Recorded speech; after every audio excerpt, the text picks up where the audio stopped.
Hello, and welcome back to my YouTube channel. Today we're going to continue our series in PowerShell for non-IT individuals, attorneys, teachers, students, office workers, and how you can apply these things in your real life. And I'm going to show you examples that are based upon things I use regularly in my own work. So we're going to today take a look at how to measure things, how to find a maximum, minimum, and average of a certain value. So what we're going to do is we're going to type in a variable.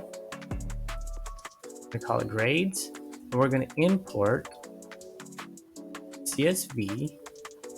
And we're going to import the grades CSV that we had worked on in the past couple videos. So if I type in grades, we can see that CSV that we had worked on last time, the students, the various assignments, and the grades that they had received. Now, if you remember, what we can do with a variable is use dot notation to see a single column. So let's do that. So in the grades variable, perhaps we want to see just simply the grade column. And we have that column right here. If you're just interested in the count of something, you can even do dot count. So how many line items do we have? We have 36. If we go back to this grades, we can use a new commandlet called measure object.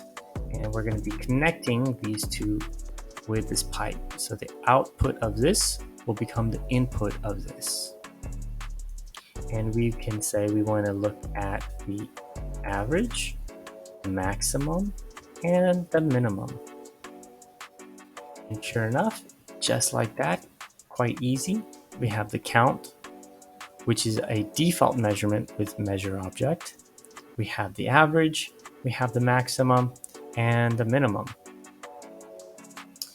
You'll notice it has sum, which is missing. In this situation, we're not interested in the total, but property is missing. Sometimes that is helpful.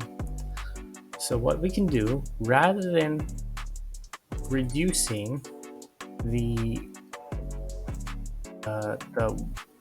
table in advance, we can do something on the back end. But just for completeness, let's see what happens if we just leave grades by itself with the measure object with all the same things we had previously. You'll see we get an error. And one of the reasons we're getting an error is it does not know what to do, what to count. It just knows, okay, I know there's 36 line items, but how do I get an average of the names and the assignments and the grades? How do I get a maximum and minimum of the names, assignments, and grades? So what you have to do is specify the property you're wanting to take a look at. And in our case, it's the column grade. So we're going to look at the grade property and do the same measurements we had before.